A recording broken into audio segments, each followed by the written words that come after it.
It's Mark and Pete. Hello and welcome to the show. This week's colourful conversation is based around the path to true faith. On Mark and Pete, we typically focus around key topics around religion, politics and business.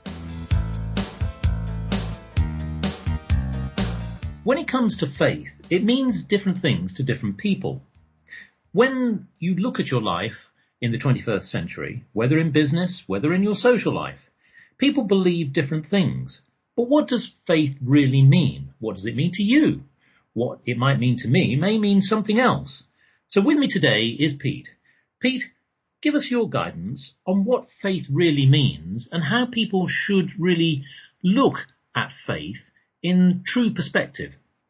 Okay, here's a bit of guidance. The Bible uses the word faith, and it's from this that we largely, anyway, get its current usage. When we talk about the faith, we mean the Christian faith or another worldview, another religious set of beliefs and actions, and it's used in that way. But when we talk about having faith, we mean something slightly different. We mean something active.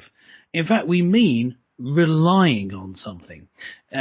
Just quoting from Romans chapter 1, verse 17, which says this, "For in it the righteousness of God is revealed, from faith for faith, as it is written, the righteous shall live by faith." And it's interesting, this use of faith twice, from faith for faith. God was faithful. Jesus Christ showed his faithfulness, his reliability, if you like, by accomplishing on the cross what was needed to bridge the gap between God and humanity. He accomplished it by faithfulness. People, humans, have to have faith, that is, believe in him or rely on him. And so you're using faith in slightly different ways there. Faith can mean being faithful, as in being reliable, but it can also mean relying on someone. If you live by faith, if the righteous live by faith, as in that passage, then they live by continuing to rely on someone who is faithful. So I think the guidance for this episode as we look at faith is this. It's faith really is something that you rely on. It's relying on something. And to have true faith, you rely on something that is reliable, that's absolutely faithful to its true meaning or its true cause. So the message is rely on something and choose to rely on the right thing. Yes. One of the things that I notice, whether that's in business or just in everyday life, is that people typically tend to get distracted by what they see as being something more important in their lives. So effectively, they often deviate from the true path. Now, with that in mind, and with that thought there, I've got a little poem which hopefully sort of reinforces this point about bringing yourself back to a true path. And around this principle about following faith and following a true meaning and what you really should believe in. So this is a poem entitled, "A Man of Mystery." Who was that man I met today and brought light when all was grey? He healed my wounds and laid a sheet, kneeling down to wash my feet. Who was that man who made me see, to witness wonders in Galilee? He walked on water and calmed the storm, amazing miracles he did perform. Who was that man so humble and meek, devoted to the poor and weak? He fed 5,000 so they could dine, and turned the water into wine. Who was that man some called a king, who brought hopes of joyous spring? He freely preached of the promised land, a prophecy that God had planned. Who was that man they took away, as people bowed and began to pray? They beat his body and tore his gown, and made him wear a thorny crown. Who was that man to cause such grief, sacrificed like a common thief? Born to the world to do great good, his holy mission misunderstood. Who was that man, I hear you say? Where is he now to save the day? Well, search inside and your soul and see. He's part of you and part of me. Mm. Yes, I think that the supreme example of faithfulness is Jesus Christ. And when we think about that, when we think about Jesus being faithful, he was being faithful to what God wanted him to do by complete obedience to a cause, in which he was put through the ringer. He had to go through such a great amount of suffering that you would have expected him to be distracted, as you were saying earlier, in some way, to be pushed off his course, and yet he didn't. And so, in that way, I think that this is an example for us to follow, in that if something is right, if something is to be relied on, we're not to get distracted or pushed one way or the other. That way lies disaster. If we just follow the latest fad and we haven't thought through, is this something that is reliable, then we shouldn't be putting our trust in it. And we should instead continue to rely on the true thing, or the true person in this case. But if we're talking about different subjects, it could be an object or a system. But whatever it is, we should continue to rely on the thing that is reliable, whether or not it's popular, or whether or not at the moment it has seemed to be a good thing, because we know that in the long run it's what will bring results. So I think that's it. I think you need to rely on the right thing, and that can mean sometimes ignoring really quite extreme distractions. Yes. Well, to that point, I wanted to ask about this question about the term faith, because people tend to, I think, misuse it. I mean, here's a few examples. I mean, we often hear people say, well, I put my faith in my colleague to get that sales in business, or I put my faith in one of the footballers of a favourite football team, and I have faith that they will score a goal. Or it might be, in another way that you say, well, I have faith that the weather will be great tomorrow, and the weather forecaster has got it right. Now, the point there is that although it might seem like perhaps they've just got the wrong term, but actually there's something deeper, because actually people really do believe sometimes that their true cause is to follow, say, their favourite football team, and they're putting all their efforts into that, or they're putting all their efforts into just purely making money because that's what they now have been conditioned to do in business. So I think that although it might seem on the surface not to be too sinister, there is actually an underlying problem that you can easily in your life get conditioned and distracted by not following the right path, and you end up effectively putting your efforts into the wrong area. I mean, how do you see about getting people's terminology right? Well, it is a question of terminology, but it's not just that. It's the concept behind faith, or having faith in something, or even relying on something, as I was saying, was the meaning of faith.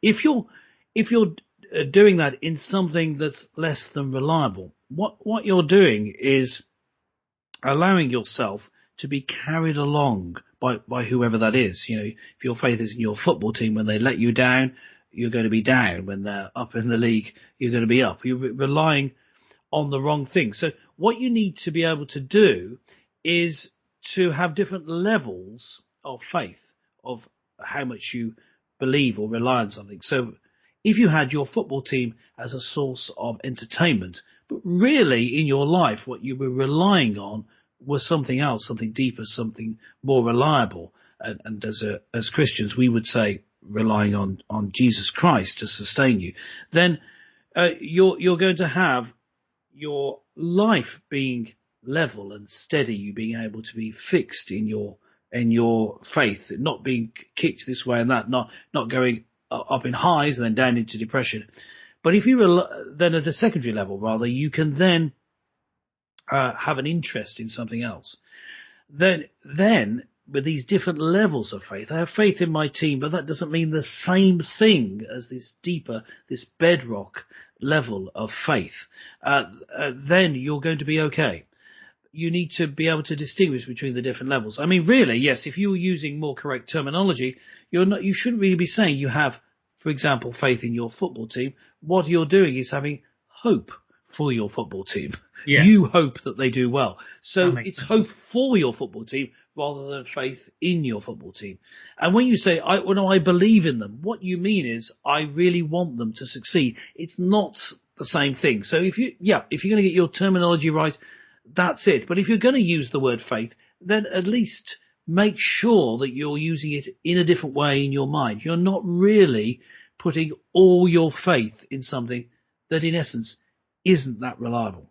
Yeah, I wanted to sort of turn it to another angle, which is about figureheads in society. So if we have a look at, say, for example, the church, obviously we look at the Archbishop of Canterbury, but also we have the Queen, who is the figurehead of the Church of England. And there is obviously a connection as well with politics, because obviously she presides over Parliament, she helps to pass bills, she effectively endorses the policies that come through.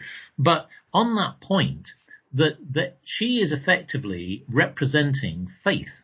She is actually a figurehead which people in theory should be able to look to. Now, I want to sort of raise this question about this sort of murky waters between the principle of religion and how politics works. Because for centuries, the two have actually worked in tandem. And still today, it still works. Our constitution works on the principle of faith.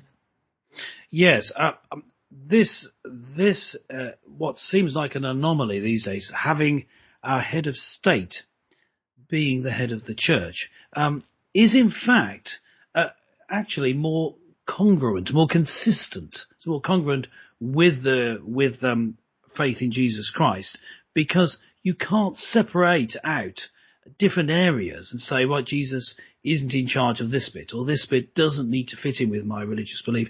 And it's more consistent, because what you're saying is that if you're saying, well, we shouldn't have the head of state being Christian, yet I'm going to be a Christian, is you're going to have to change the way you make decisions. Lawmaking is going to be made not necessarily taking into account God's views or trying to live up to God's standards.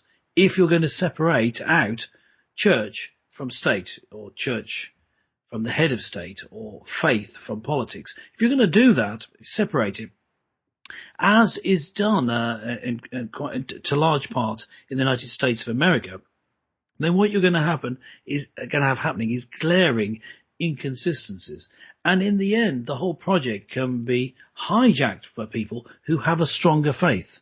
And at the moment, you can see in the United States people with a secularist, or we could say a materialist, atheist agenda taking over the establishment, taking over the way that the states are run.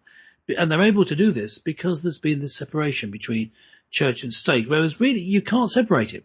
Now, I said at the start of when I just started talking, just then in answer to your point, I started saying, well, it seems to be strange in these times to have the Queen as being the head of the faith, to be the head of the Church of England. But in fact, one of the growing areas of in religious belief is that states should be entirely religious and political. Look at the way that militant Islam is looking to take over countries and run them. And if you want to have a strong response to that, you need your own state to be consistent in the way it thinks and the way it operates, to be able to give a strong response to such a threat.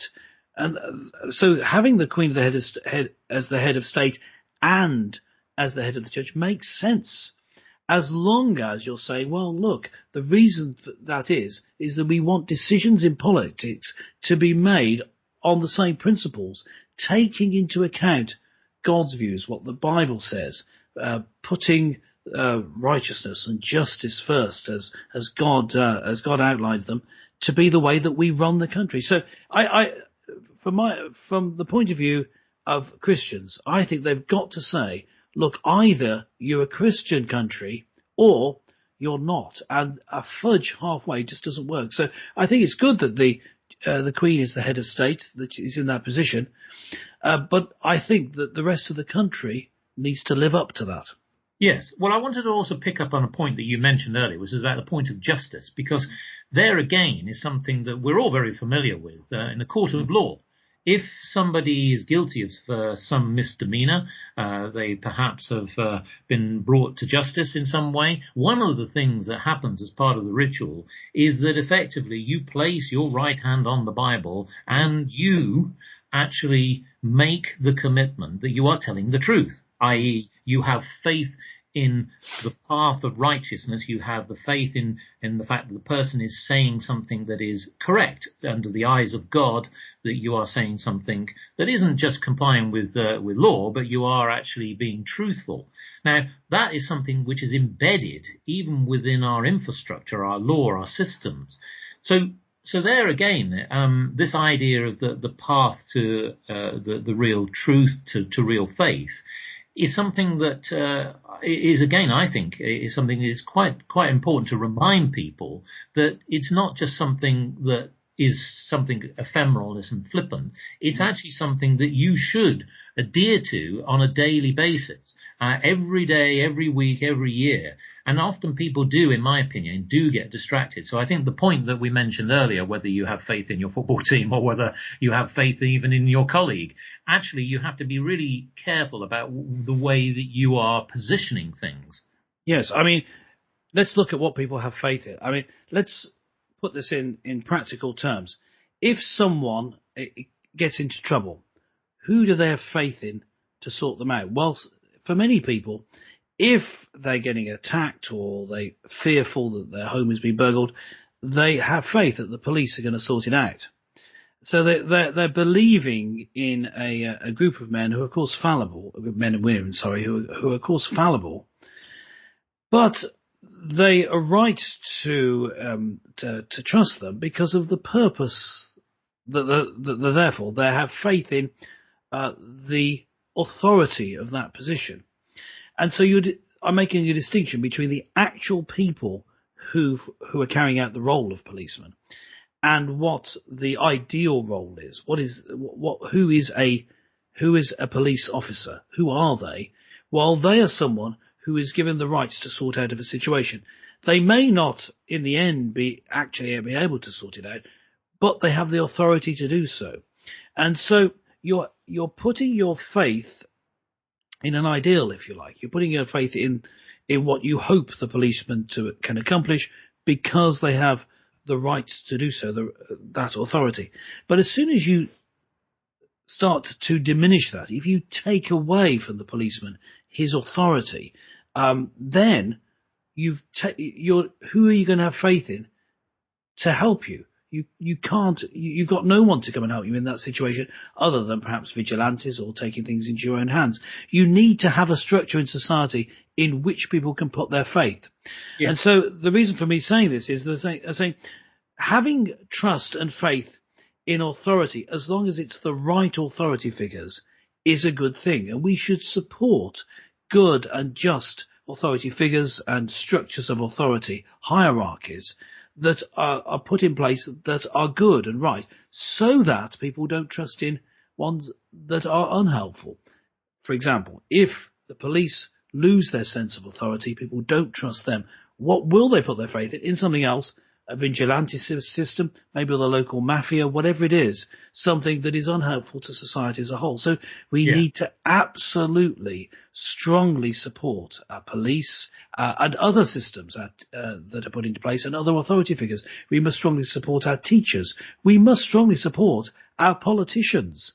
You know, when people go into politics, whatever their motives, the position of someone in authority, like an MP, like a prime minister, the role, the office of the Prime Minister should be supported. They should be treated with respect because of the office they hold.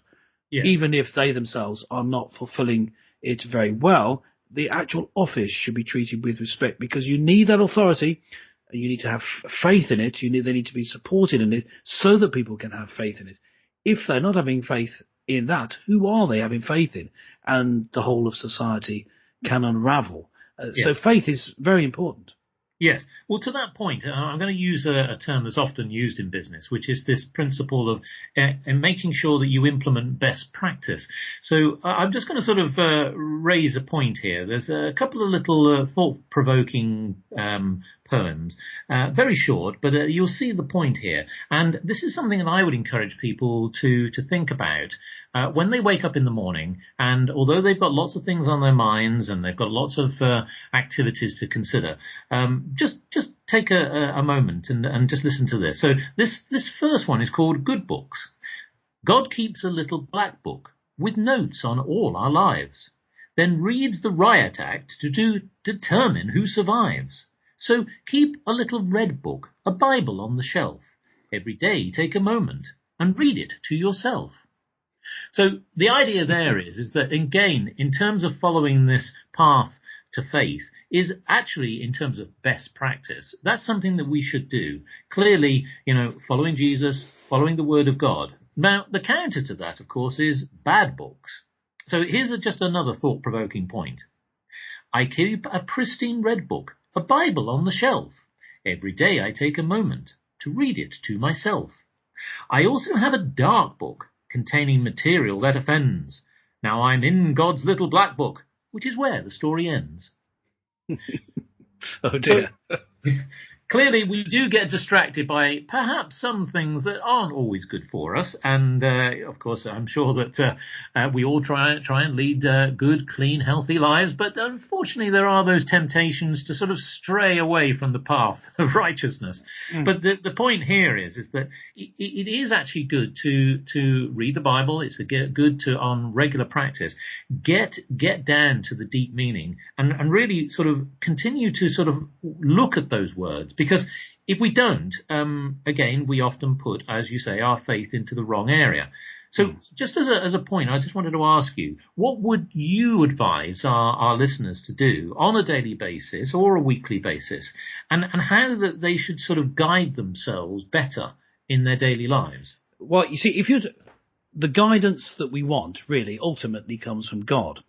But God has his written word. The Bible is something that we can trust, partly because it internally supports that trust. It says that we should rely on it and trust it, because when it was written, it was carried along, people were carried along rather by the Spirit, and so writing for God. But also because it has been shown to be effective over the years. We can trust the Bible. It has been handed down to us as sort of like a body of literature that embody the wisdom of God. And so taking time studying this wisdom is a good idea. But if you're trying to take in too much in one go, you're not going to be able to live it out. So what I would recommend is this: to read a portion of the Bible every day.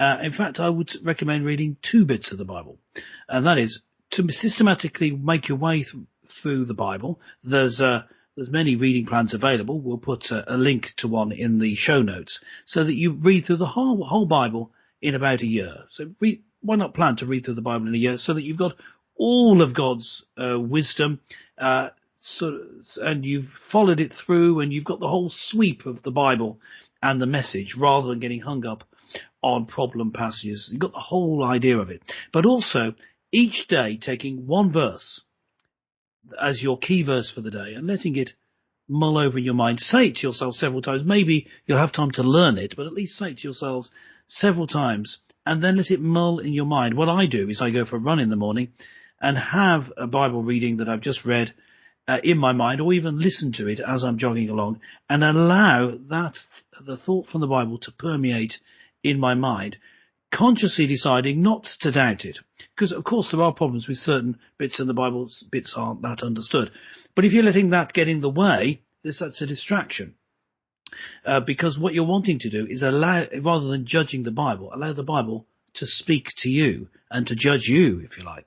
And so that's, in terms of getting guidance from the Bible, that's what I recommend. Reading the whole sweep of the Bible, but then taking one verse, not taking one that you've just chosen, have a regular series of them, or maybe it's just a verse that's from the passage that you've been reading for that day, and letting it mull over in your mind. And there's one final thing that I would say, this is the vital part of it, that as you do that, pray, ask God to reveal his truth for you through his scripture, through the words of the Bible. And that's good because you're having faith then in something that's reliable, that's something that's trustworthy. You're going to build for yourself an inner resource of knowledge and wisdom, and also build your faith as what God says does come true. His ways do work. So as you see that they work, it will build your faith in him.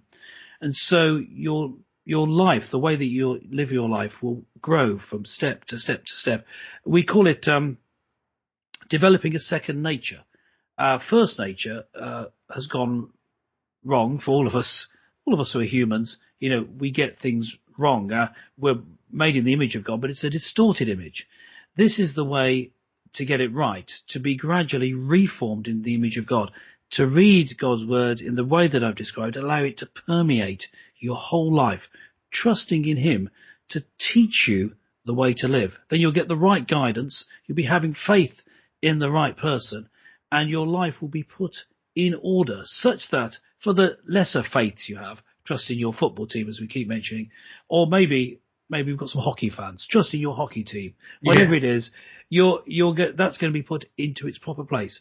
If you do what I suggest, what we're recommending here on the Mark and Peter, of your regular attention to the Bible, not trying to blitz it, but and allowing it to permeate your life, you're going to live the life that you want, live the life that you wanted to live the life that you intended to live, because everything will be slotted into its right place.